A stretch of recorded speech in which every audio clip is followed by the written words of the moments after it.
Chitwood Army invades America on its annual pilgrimage. Each year, this army of 14 entertainers and 20 cars and trucks performs for nearly 1 million people. Basically, thrill show business is a way to make a living. We were born into it, and we have a lot of respect for what we do, and it's really like a job. It's a lot of fun parts to it, of course. There's a lot of parts that aren't so much fun, like the traveling from place to place every night and those type of things. It's really a lot of hard work. We cover about 32 states, 30,000 miles. A lot of road.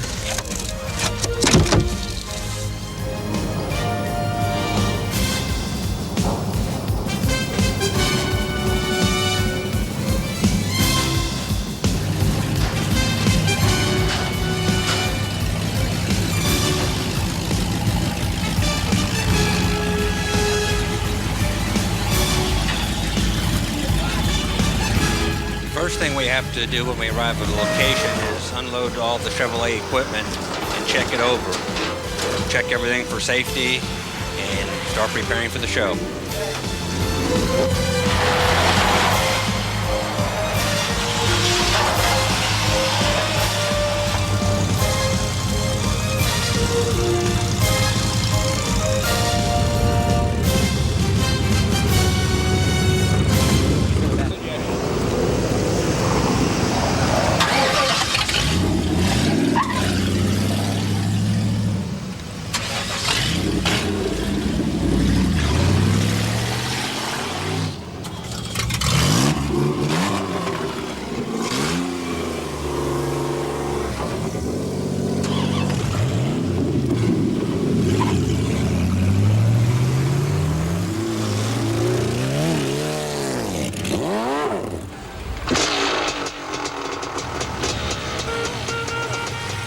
After the equipment is unloaded, since every track's a little bit different, we check out the track and see if there's anything we have to watch out for in particular.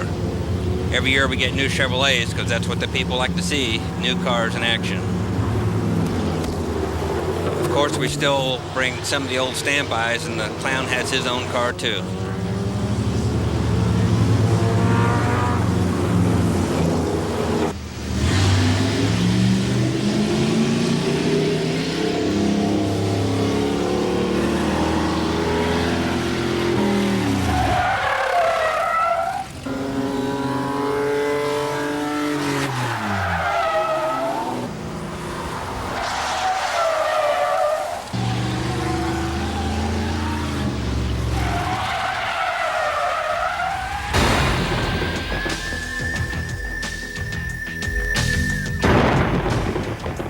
I consider myself a stuntman, and I think we have things pretty well calculated out.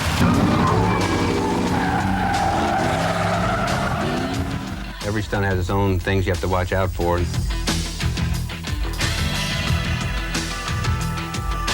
Come time for the stunt, you gotta think about hitting a car at 50 miles an hour with an impact of about 60, and it's a little scary.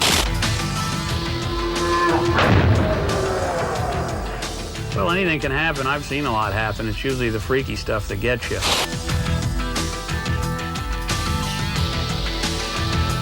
It gets pretty intense whenever I'm probably about 5 feet from the rim. It gives you like a slingshot effect. You gotta really be hanging on because it just pulls the bike away from you.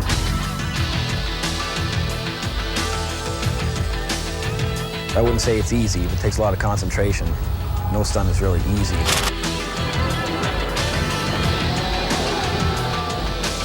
The main thing to look out for is rocks and debris in the track. You want to start in the smoothest part of the track.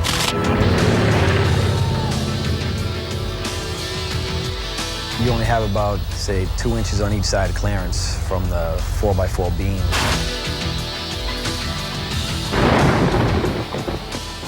You really can't practice it. You just have to go out and just do it.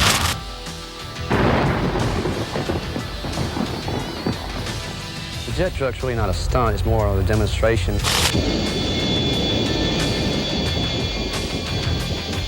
Well, the main thing is not to get too close to the crowd.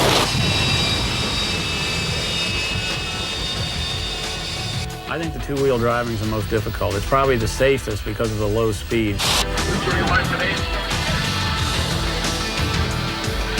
The cannon jump would be the most dangerous because if you fall short, you have a problem of lumber coming in the windshield. If you jump long, you could easily break your back.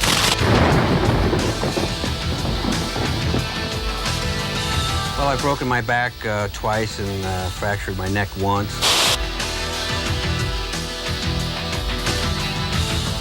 We are professionals. No matter how easy or hard these stunts look, you know, the professionals are the only ones that can pull it off night after night.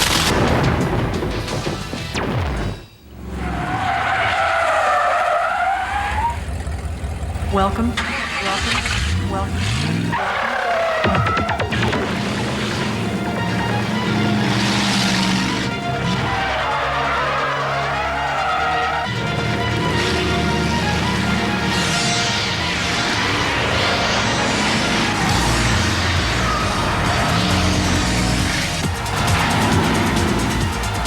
Down a racetrack, mere inches separating spectacular success from potential disaster. In this arena, there is no margin for error.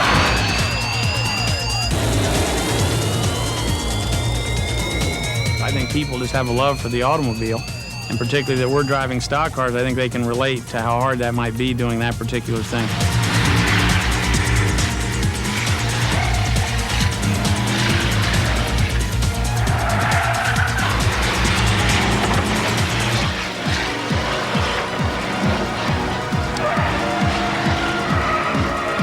Precision driving is formation driving. I'd compare it to the Blue Angels flying team or something like that. It's very precise.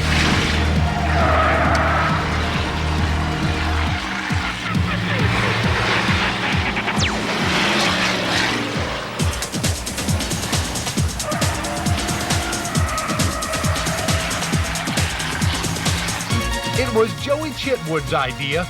Field a team of hell drivers and perform with precision.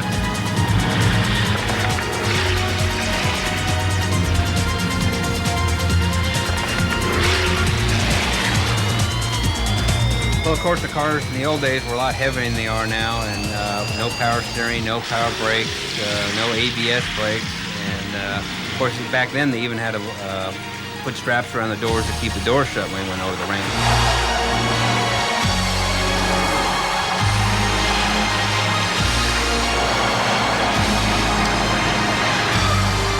It was a lot like a wrestling match. You used to compare it to a wrestling match because the cars were really a handful back then.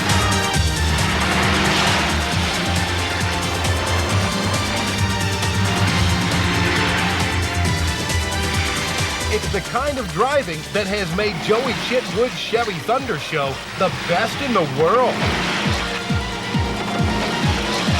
They are totally stock cars. We do wear our seat belts. We don't wear helmets for that, mainly because we need our field of vision has to be perfect. So just a seat belt, and hopefully we don't crash. It is precision driving.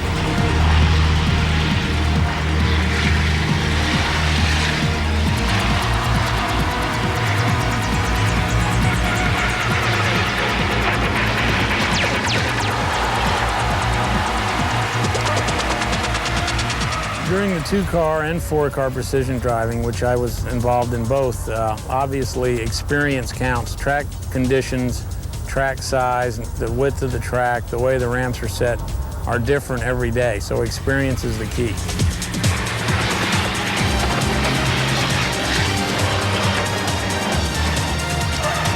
We have a saying in the business, what's behind you is not any concern of yours. I don't have to worry about one car. The two guys behind me, Jimmy Canton and Tim Chitwood, they're the ones that have to worry about me.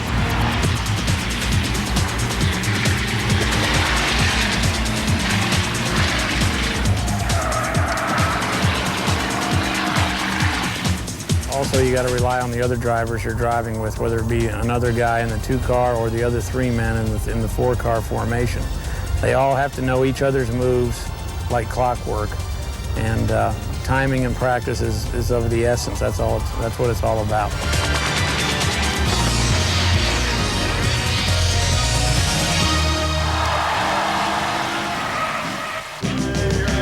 Faster and faster with every turn of the wheel. Coming down the front straightaway, bumper to bumper, like a speeding locomotive. Taking the wheel. Precision competition driving can be the most extreme adventure, and a driver precise enough to score near misses might use that same accuracy to design and execute a double sidewinder. This is going to be the first catch car, and we're going to position it here. And then this car actually backs up the catch car to hold it in position when we hit it. We're going to attempt to run these two cars up a ramp and dig into this car, which is going to be a smaller catch car than the one that's holding it in position. And we use the smaller car to get a better bite on it so that when these cars hit, they're going to dig into this one and actually run through it and then turn sideways and then flip over. You have to be concerned with your speed. We want to make sure we stay completely alongside of each other straight so one car doesn't hit it prior to the other. And of course, after you have all your lineups done and just before you go up the ramp, you know that you need to hold on and brace yourself and get ready for the wreck.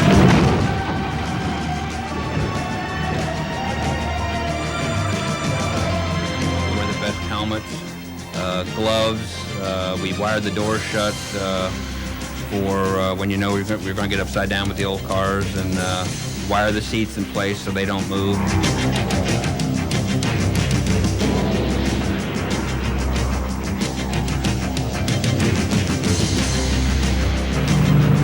We call it respect. You really don't get nervous. You just have to have enough respect for what you're doing to know that it can hurt you if you don't do things right.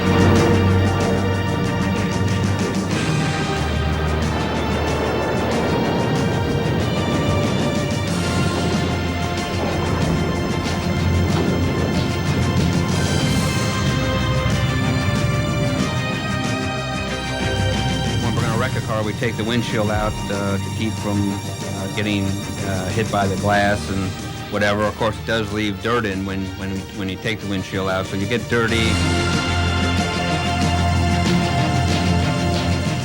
When you're doing a rollover or any kind of a crash, you're always sore a little bit the next day. So depending on the impact, sometimes you can be real sore.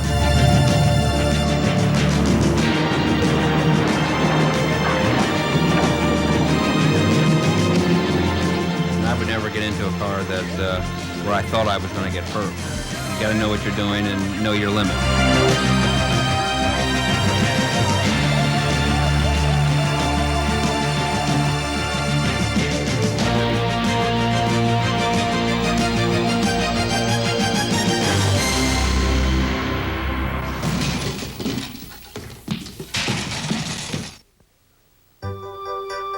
In May 1942, George Rice Chitwood married Marie Elizabeth Harris, and her life would change forever. Well, it wasn't easy because now they have a home away from home and they're beautiful trailers. But in those days, I raised my two on the back seat of a Chevrolet.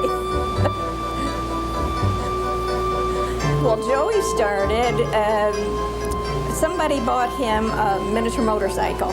And his first trip around the track was on a little motorcycle at 5 years old. Now, Tim was a little later. He didn't get started till he was about 12. And he rode with his dad, and then when he was 14, he started driving on the track. One year, I did go in the show, because I was an acrobatic dancer to begin with. And they had a contraption on top of the cars that I could hang on to when they went over the ramps. So I did that for 1 year.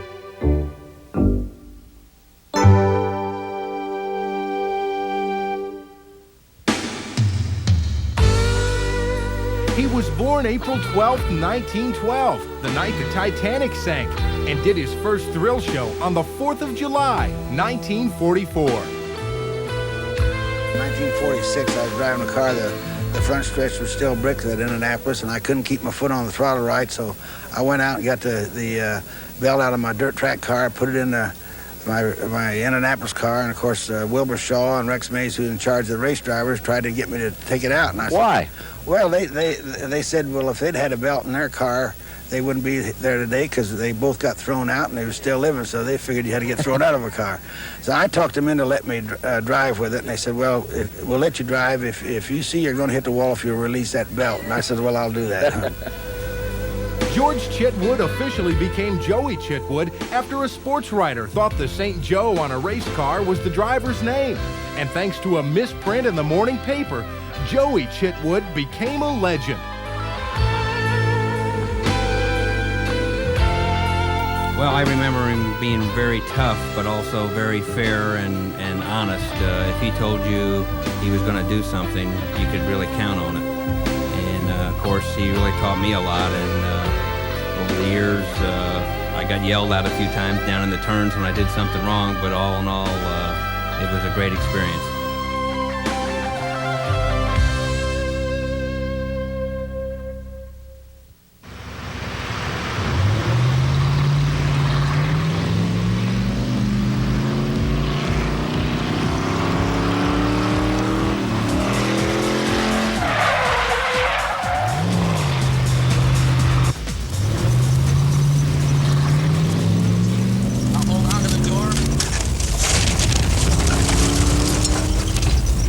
Basically, the hardest part about that is being able to back up with that much speed. If you can back up with that much speed, the rest of it will fall into place as long as you don't do anything real stupid.